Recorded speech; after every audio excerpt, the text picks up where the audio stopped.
Hare Rama, Rama Rama, Hare Hare. Hare Krishna, Krishna Krishna, Hare Hare. Hare Rama, Rama Rama, Hare Hare. Hare Krishna, Krishna Krishna, Hare Hare. Hare Rama, Rama Rama, Hare Hare. Hare Krishna, Krishna Krishna Krishna, Hare Hare. Chapter 28. Shri Bhagavan Yogasya Lakshanam Vakshye Savijasya Rupatmaje Mano Yenaiva Vidhina Prasannam Yati Matpatam. The personality of Godhead said, "My dear mother, O daughter of the king, now I shall explain to you the system of yoga, the object of which is to concentrate the mind. By practicing this system, one can become joyful and progressively advance towards the path of the absolute truth."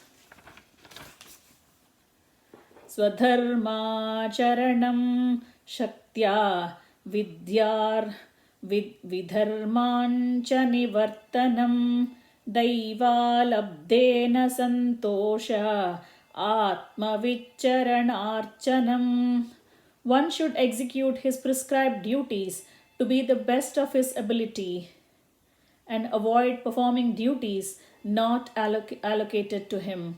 One should be satisfied with as much gain as he achieves by the grace of the Lord, and one should worship the lotus feet of the spiritual master. Gramya dharma nivrittascha moksha dharma ratistata mitamedhyadhanam shashvad dvivikta kshema sevanam. One should cease performing conventional religious practices and should be attracted to those which lead to salvation. One should eat very frugally and should always remain secluded so that he can achieve the higher perfection of life. Ahimsa satyamasteyam yavadartha parigraha brahmacharya tapashaucham swadhyayah purusharchanam. One should practice non-violence and truthfulness, should avoid thieving, and be satisfied with possessing as much as he needs for his maintenance. He should abstain from sex life, perform austerity, be clean, study the Vedas, and worship the supreme form of Supreme Personality of Godhead. Maunam sadasana jayaha stairyam pranajayah shanaihi pratyaharaschendriyanam vishayan manasa hrudi. One must observe silence, acquire steadiness by practicing different yogic postures, control the breathing of vital hair, withdraw the senses from sense objects, and thus concentrate the mind on the heart. Swadhishnayaname kadesho manasa pranadharanam vaikuntalilabhidhyanam samadhanam tatatmanah. Fixing the vital air and the mind in one of the 6 circles of vital air circulation within the body, thus concentrating one's mind on the transcendental pastimes of the Supreme Personality of Godhead, is called samadhi or samadhana of the mind. Yetairanantyaischa patibhir manodhushtamasatpatam buddhaya yujjati shanakair jitaprano hyatandritaha. By these processes or any other true processes, One must control the contaminated, unbridled mind, which is always attracted by material enjoyment, and thus fix himself in thought of Supreme Personality of Godhead. Suchau deshe pratishtapya vijitasana asanam tasmin swasti samasina rujukaya samabhyaset. After controlling one's mind and sitting postures, one should spread a seat in a secluded and sanctified place. Sit there in an easy posture, keeping the body erect. Practice breath control. Pranasya shodhayen margam purukumbhakare chakaihi pratikulena vachittai प्रतिकूलेन वा चित्तं यथास्थिरमचञ्चलम्. The yogi should clear the passage of vital air by breathing in the following manner. First, he should inhale very deeply, then hold the breath in and finally exhale. Or, reversing the process, the yogi can first exhale and then hold the breath outside and finally inhale.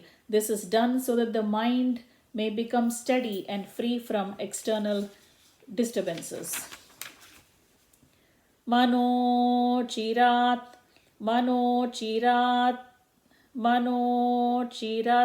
chiratya dvirajam jitashvasasya yoginah vaivygnibhyam yata loham Dvatam tyajati vaimalam. The yogis who practice such breathing exercises are very soon freed from mental disturbances such as gold when put into fire, just as gold when put into fire and fanned with air becomes free from all impurities.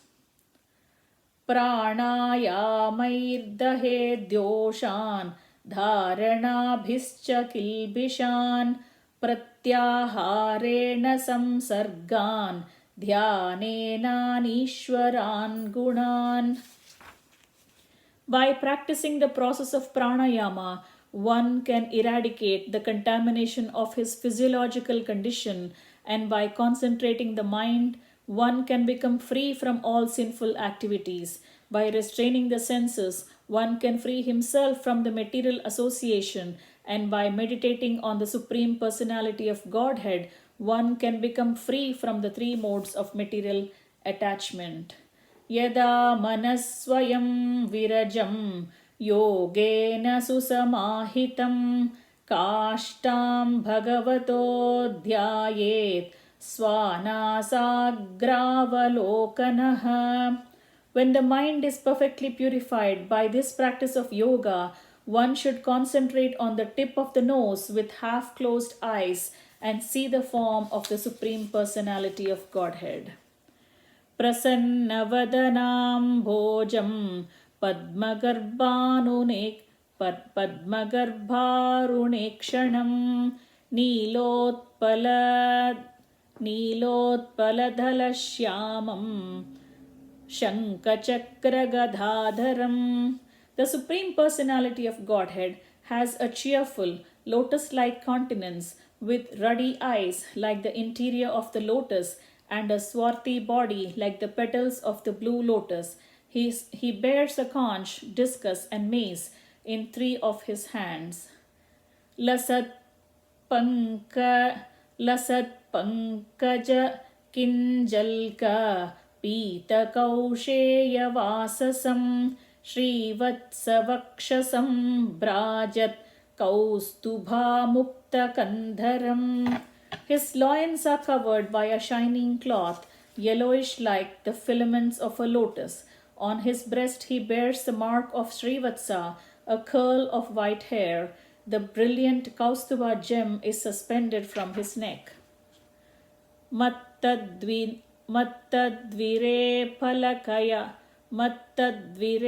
pakhalaya paritam वनमालया परार्द्याहारवलया किरीटाङ्गदनूपुरम्.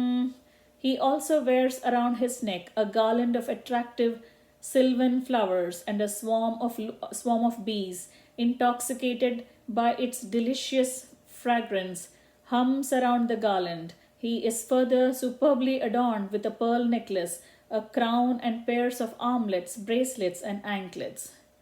काञ्चीगुणोलसच्रोणिं हृदयाम्बोजविष्टरं दर्शनीयतमं शान्तं मनोनयनवर्धनम्. His loins and hips encircled by a girdle, he stands on a lotus of his devotee's heart. He is most charming to look at, and his serene aspect gladdens the eyes and souls of the devotee who behold him. अपीच्यदर्शनं शश्वत् सर्वलोकनमस्कृतं सन्तं वयसि कौशेरे मृत्यानुग्रहकातरम्. The Lord is eternally very beautiful, and he is worshipable by all the inhabitants of every planet. He is ever youthful and always eager to bestow his blessings upon his devotees. Kirtanyatirtha-yashasam punyashloka-yashaskaram dhyayedevam samagrangam yavannachavane manaha.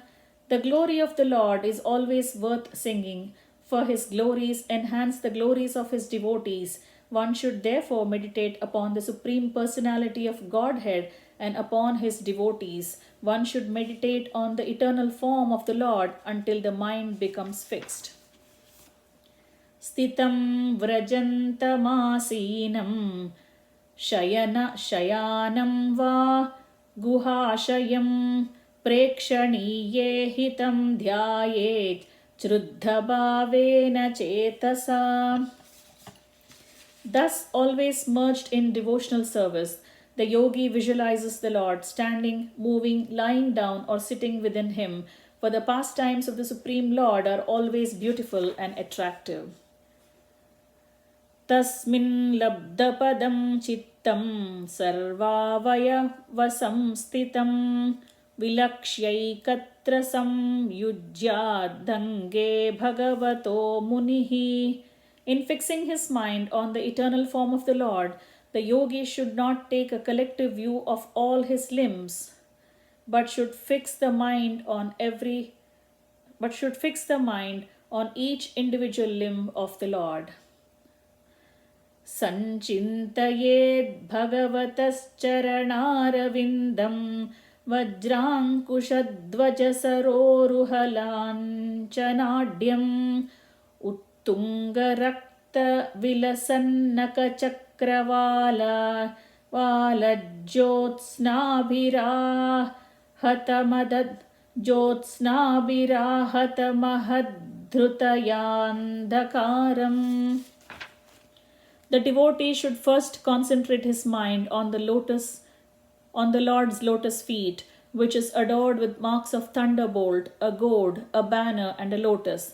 The splendor of his beautiful ruby nails resembles the orbit of the moon and dispels the thick gloom of one's heart. Yachaucha nisruta sarit pravarodakena tirtena murdhnyadhikrutena shiva shivo bhut dhyaturmanashamala shaula nisruštavajram dhyayechiram bhagavatascharanāravindam. The blessed Lord Shiva becomes all the more blessed by bearing on his head the holy waters of Ganges, which has its source in the water that washed the Lord's lotus feet. The Lord's feet act like thunderbolts hurled to shatter the mountain of sin stored in the mind of meditating devotee. One should therefore meditate on the lotus feet of the Lord for a long time. जानुद्वयं जलजलोचनया जनन्या लक्ष्म्याखिलस्य सुरविन्दतया विधातुः ऊर्वोर्निधाय करपल्लवरोचिषा यत् संलालितं हृदि विभोरभवस्य कुर्यात्.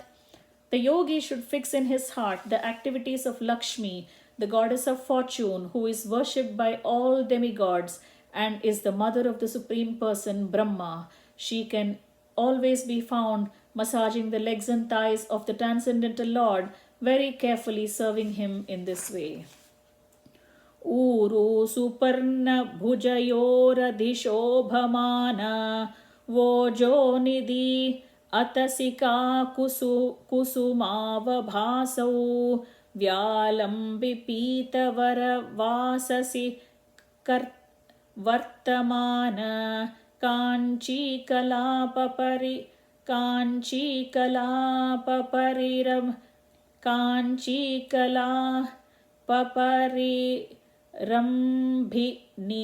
Nitambabimbam.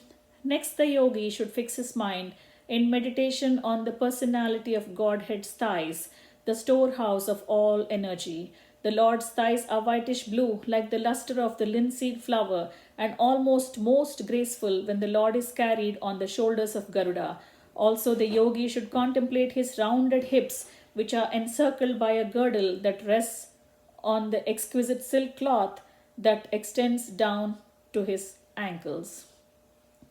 Nabihridam bhuvanakoshaguhodarastam yatratmayonidhishana kila lokapadmam vyudam harin mani vrushastanayораmushya dhyayedvayam vishadahara mayuka-ghauram.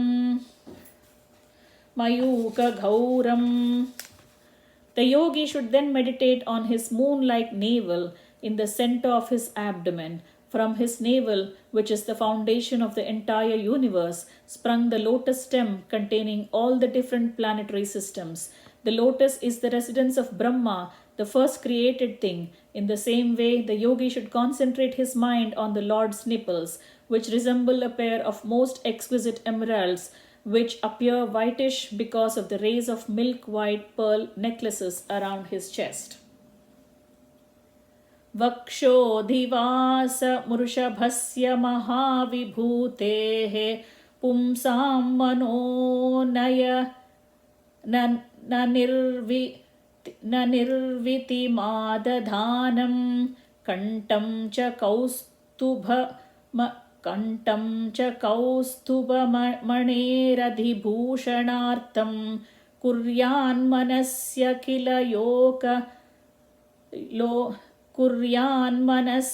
kila loka namaskrutasya.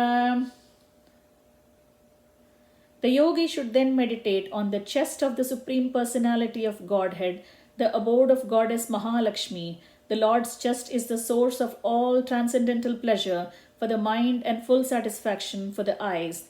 The yogi should then imprint on his mind the neck of the Personality of Godhead, who is adored by the entire universe. The neck of the Lord serves to enhance the beauty of the Kaustubha gem, which hangs on his chest.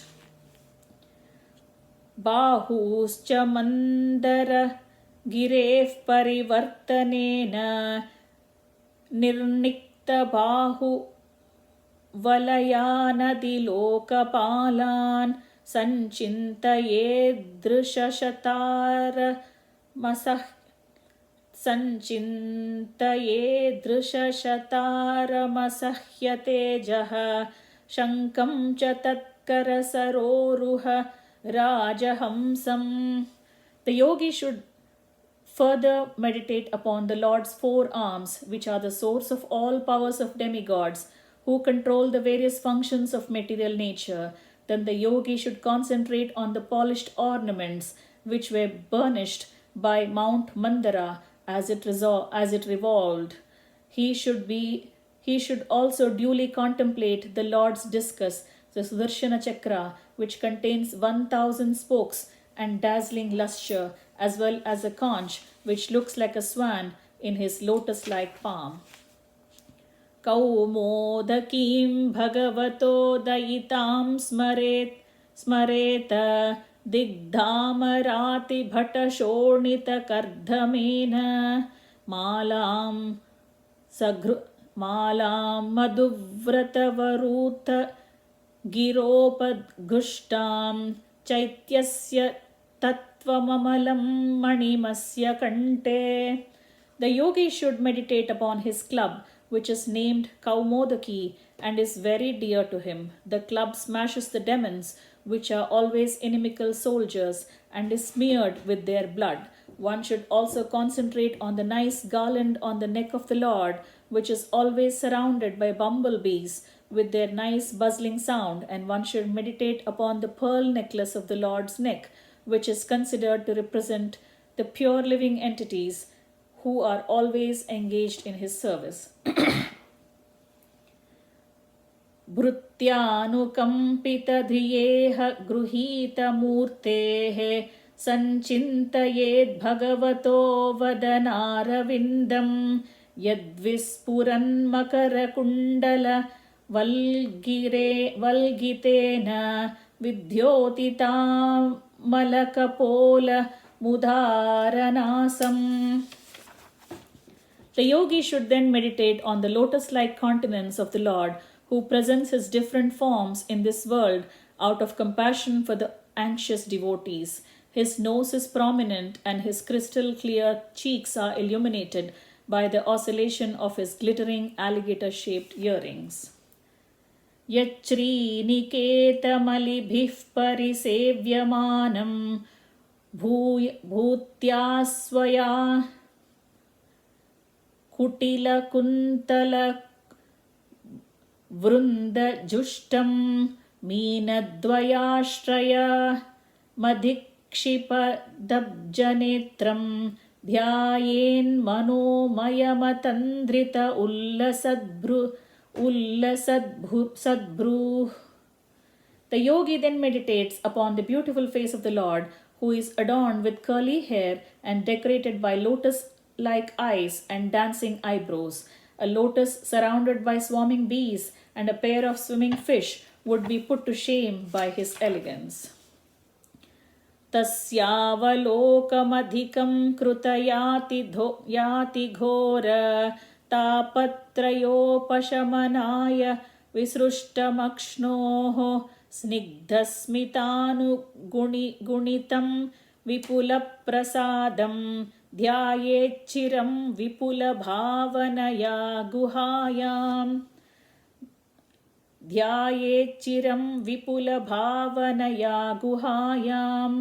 The yogi should contemplate with full devotion the compassionate glances frequently cast by the Lord's eyes for those soothe the most fearful threefold agonies of the devotees. His glances, accompanied by living smiles, are full of abundant grace.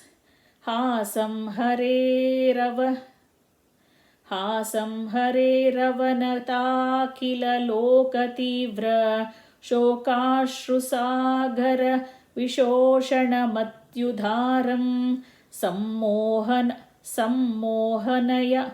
सम्मोहनाय रचितं निजमाययास्य भ्रूमण्डलं मुनिकृते मकरध्वजस्य.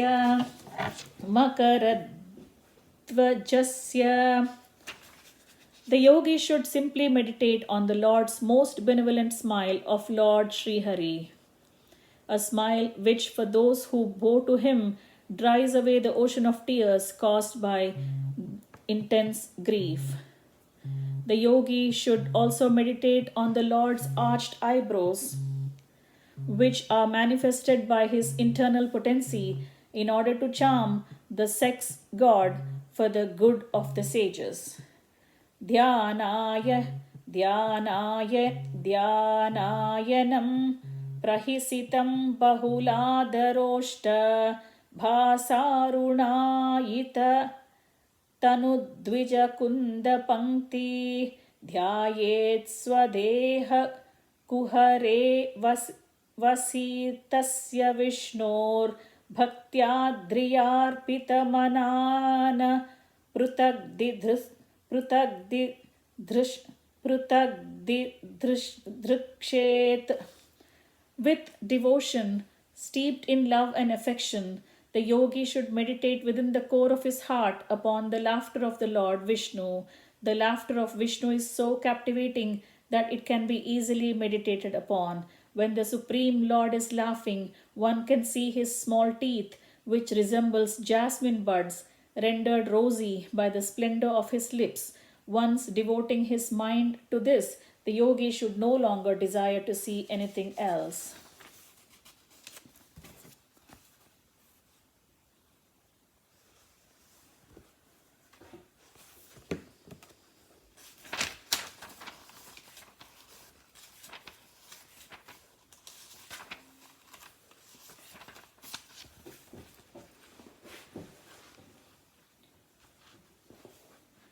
एवं हरौ भगवतिः प्रतिलब्धभावो भक्त्याद्रवद्धृतय उत्पुलकः प्रमोदात् औत्कण्ठ्यबाष्पकलया मुहुरर्ध्यमानस्तच्चापि चित्तभडिशं शनकैर्वियुङ्क्ते. By following this course, the yogi gradually develops pure love for the Supreme Personality of Godhead, Hari. In the course of his progress in devotional service, the hairs on his body stand erect, through excessive joy, and he is constantly bathed in a stream of tears occasioned by the intense love. Gradually, even the mind, which he used as a means to attract the Lord, as one attracts a fish to the hook, withdraws from material activity. मुक्ताश्रयं यर्हि निर्विषयं विरक्तं निर्वाणमृञ्चति मनः सहसा यतार्चिः आत्मानमत्र पुरुषो व्यवधानमेकम् अन्वीक्षते गुणप्रवाहः.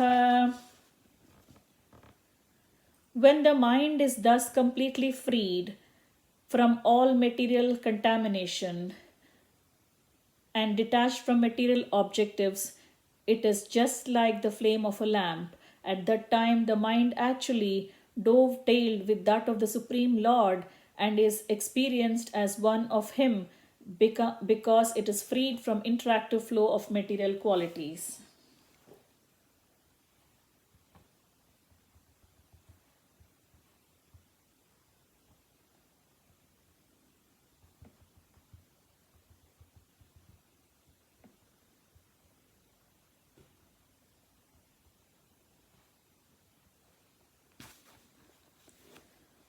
सोऽप्येतया चरमया मनसो निवृत्य तस्मिन्महिम्न्यवसितः सुखदुःखबाह्ये हेतुत्वमप्यसति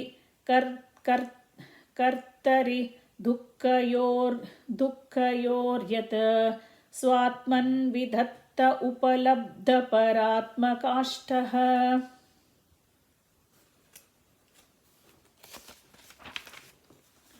Thus situated in the highest transcendental stage, the mind ceases from all material reaction and becomes situated in its own glory, transcendental to all material conceptions of happiness and distress.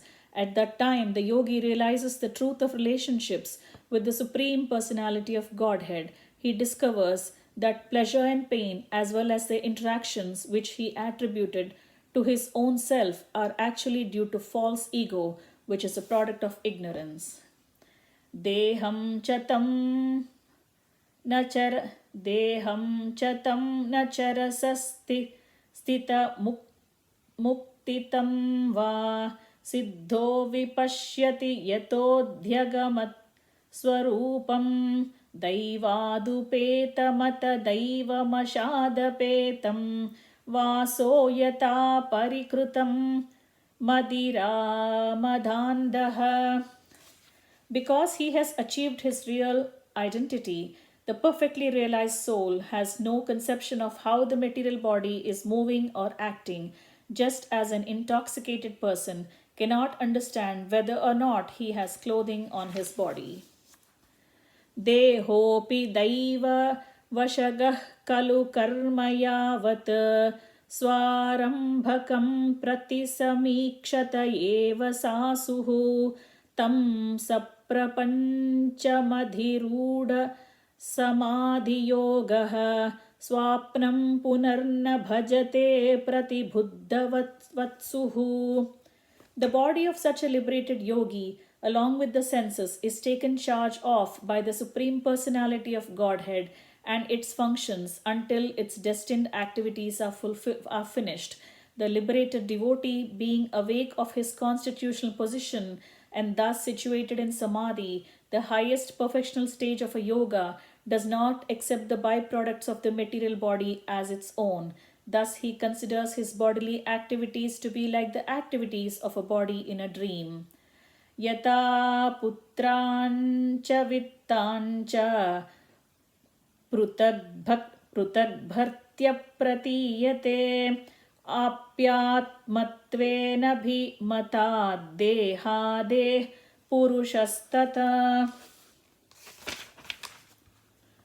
Because of the great affection for the family and wealth, one accepts a son and some money as his own, and due to affection for the material body, one thinks that it is his. But actually, one can understand that his family and wealth are different from him, the liberated soul can understand that he and his body are not the same.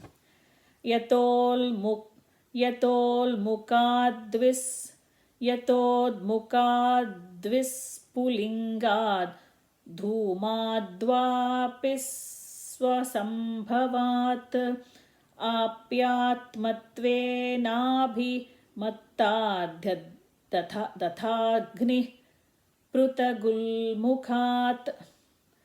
The blazing fire is different from the flames, from the sparks, and from the smoke, although all are intimately connected because they are born from the same blazing wood.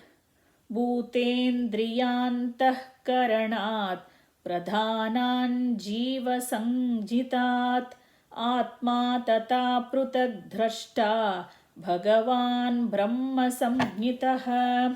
The Supreme Personality of Godhead, who is known as Parabrahma, is the seer. He is different from the Jiva soul or individual living entity, who is combined with the senses, the five elements, and the consciousness. Sarvabhuteshu chatmanam sarvabhutani chatmani ikshetananya bhavena bhuteshviva tadatmatam.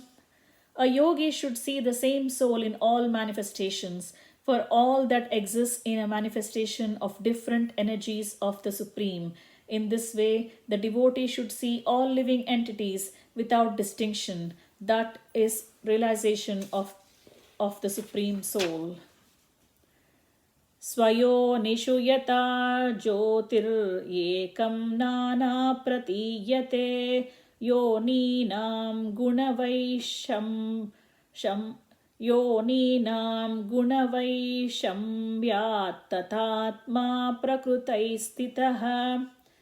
As fire is exhibited in different forms of wood, so under different conditions of the modes of material nature, the pure spirit soul manifests itself in different bodies.